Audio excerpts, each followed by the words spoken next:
Galatians, Ephesians, Philippians, Colossians, I'll never forget that. Colossians 3, 14. Verse 12 says, "So as those who have been chosen of God, holy and beloved, put on a heart of compassion, kindness, humility." You say, wait, hold on, this humility, gentleness, and patience again? Yikes. Enough with that. Put on a heart of compassion, kindness, humility, gentleness, and patience, bearing with one another and forgiving each other. Boy, was that lesson the other night on forgiveness powerful. I could barely get out of my chair.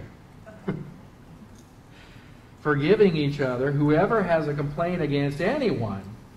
Well, that pretty much eliminates any cop-outs, doesn't it? Whoever has a complaint against anyone, just as the Lord forgave you, so also should you. Beyond all these things, put on love, which is the perfect bond of unity. Now that connects back to what we just saw in Ephesians, doesn't it? The perfect bond of unity.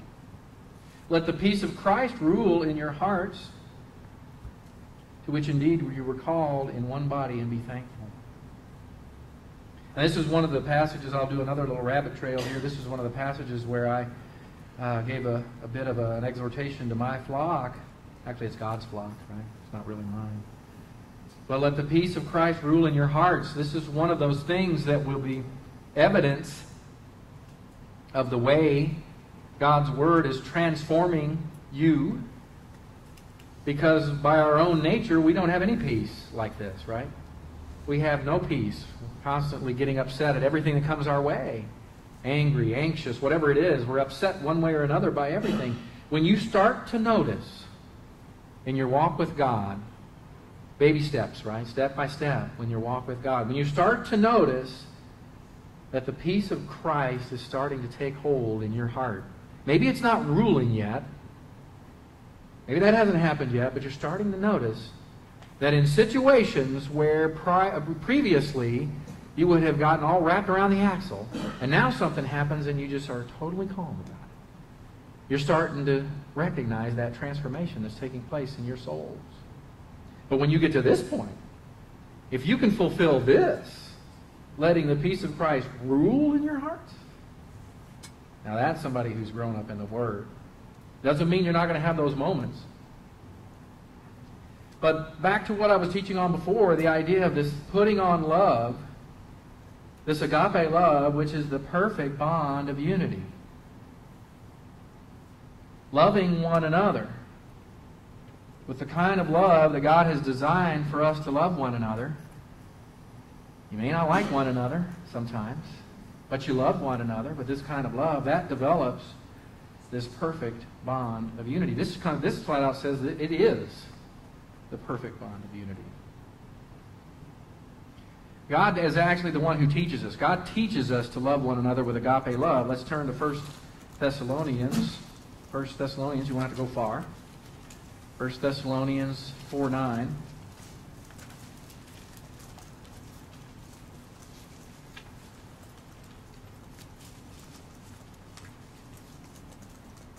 Now, as to the love of the brethren, you have no need for anyone to write to you, for you yourselves are taught by God to love one another. Now, it doesn't matter if I stand up here and I teach about it, or if you're reading in your Bible and you learn about it. God's the one who's teaching you about this. And it goes back to what I was talking about before. This is not natural to us. You remember when Pastor Bruce was talking about the forgiveness? It's hard. It is. Well, that kind of forgiveness has as its core this kind of love. This sacrificial integrity love. That's what allows us to forgive somebody who absolutely is non-apologetic whatsoever. Because as we will see, love does not take into account a wrong suffered. That's not a love that we do naturally. That is a love that God has to manifest in us, and He is the one who teaches it to us. You yourselves are taught by God to love one another. For indeed, you do practice it toward all the brethren who are in Macedonia, but we urge you, brethren, to excel still more. excel still more. Now, this kind of love is taught to us, if you turn to 1 Peter 1:22, as we are obedient to the truth. If you're ignoring the truth,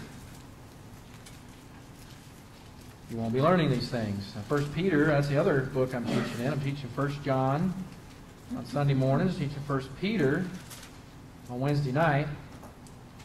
And we covered the first 2 verses of 1 Peter. And someday we're going to get back to verse 3, because we are on a side study. We're studying about sovereignty and volition.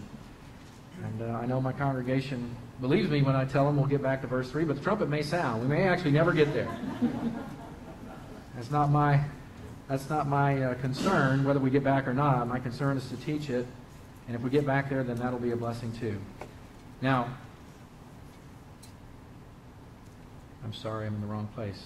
1 Peter 1, verse 22. It says, "Since you have, in obedience to the truth, purified your souls for a sincere love of the brethren," which, by the way, I don't have the Greek up on the slide, but that's actually Philadelphia, love of the brethren. Fervently, we have, "Since you have, in obedience to the truth, purified yourselves for a sincere love of the brethren," here's the exhortation, "fervently love one another from the heart." All right, so this is not some superficial, external display of love. Many times in churches they have no teaching. I taught, by the way, on Acts 2:42 just the other day and emphasized the 4 fundamentals that are given in that and how a church can be weak if it fails in any of those. You know, what we see, unfortunately, in many of the teaching churches is they went to emphasize teaching so much that they kind of swung the pendulum too far and gave up some of the other elements that are taught right there in Acts 2:42. Well, certainly there's a lot of churches that will emphasize the idea of going around and loving one another. But if you're not fervently loving one another from the heart, then you're not doing what God has designed for us to do. And God's the one, again, who has to teach us to love this way. So if there's no teaching, if you're not spending any time in the Word, then you might be putting on a front that looks like love. But it's not the kind of love that God has designed. And we all don't want to participate in that kind of thing, because that's all wood, hands, double. It's all going to burn up. We want whatever we do to glorify God, glorify His Son, Jesus Christ, and build up the gold, silver, and precious stones. So here we have this idea of loving one another from the heart. "For you have been born again, not of seed which is perishable, but imperishable, that is, through the living and enduring Word of God." So love one another from the heart fervently. So God teaches us as we're obedient to the truth. Now, we can be Bible scholars like no one ever before. But if we do not function in agape love, and again my term is functioning in the sphere of love, if we don't function in agape love, we are nothing.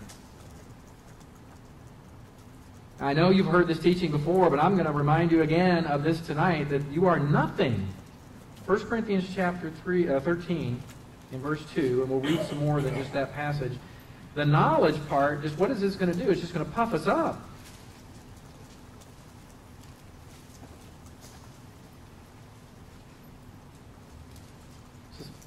Paul talking about himself, he says in verse 1, "If I speak with the tongues of men and of angels, but do not have love, I have become a noisy gong or a clanging cymbal." But wouldn't it be cool if somebody would go through and teach 1 Corinthians verse by verse?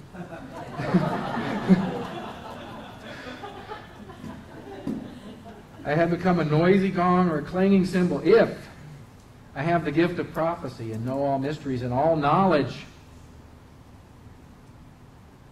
It's not saying just a little bit of knowledge. If I have all knowledge, if I've gobbled the whole thing up and I have all knowledge, and if I have all faith, so as to remove mountains, but do not have love, I am nothing. "And if I give all my possessions to feed the poor, and if I surrender my body to be burned, but do not have love, it profits me nothing." Do you think it's important for us to function in love? I think so. Verse 4, "Love is patient, love is kind, and is not jealous. Love does not brag and is not arrogant, does not act unbecomingly. It does not seek its own, is not provoked, does not take into account a wrong suffered." That Those two right there, how tough are that? The idea that we're not provoked. We're functioning in the spirit of love. We're not provoked. We don't take into account a wrong suffered. I got to tell you, folks, that's huge. As Pastor Bruce taught, somebody can do you wrong, and I mean really do you wrong.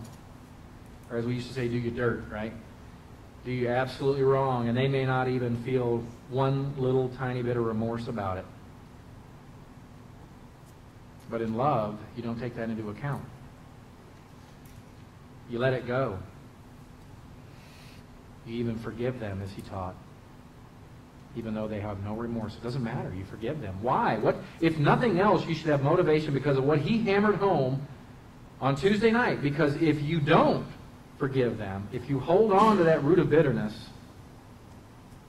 it's actually going to hurt you. Your spiritual growth is going to be stunted. That's how I described it. It's going to be stunted. You may experience some spiritual growth, but guess what? It's going to be stunted. Because you're holding on to that root of bitterness. So as he described it, they got you twice.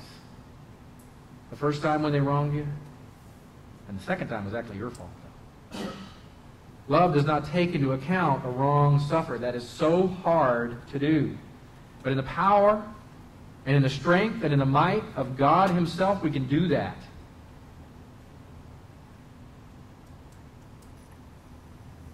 Love does not rejoice in unrighteousness, but rejoices with the truth. Love bears all things, believes all things, hopes all things, endures all things. Love never fails. If you go to the Austin Bible Church website, there's some great teaching on that. But this is something I came to emphasize tonight, this aspect of love. Can you look around this room at the other believers in this flock and honestly say that you love them with this kind of love? Every last one of them. I'm not talking about just certain ones. Don't slice out the little piece. Every last believer in this flock, can you honestly say that you love them with this kind of love? And if you don't, pursue it. That picture that was painted of the, what was it? Was it a leopard going after the gazelle? Was that it? What it was? The Mutual of Omaha thing, right? The Wild Kingdom. That animal going after the gazelle. That's how you should pursue this, because this is so, so, so important.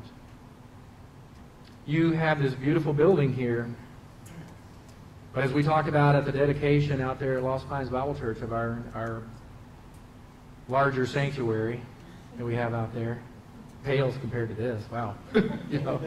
But our larger sanctuary that we have out there, it's a different kind of building that's important. It's the building up of the body of Christ. And it starts right there, folks, with this kind of love. Now, I have an exhortation for you here as I close. God, in His grace, has blessed this assembly with a beautiful new church building. This building is spectacular. I got to see it kind of all along the way. Where I work here in Austin, I would drive by and kind of sneak by and take a look at it as it was coming together. And I got to tell you, it wasn't really looking as spectacular as I thought it was going to be. But when they put that rock up on the outside, wow, that's just gorgeous. This place is beautiful. Don't ever forget that it was in His grace that He supplied this. You didn't deserve it. But He blessed you with this. Now, be good stewards of it. He had a reason why He did this. So be good stewards of it.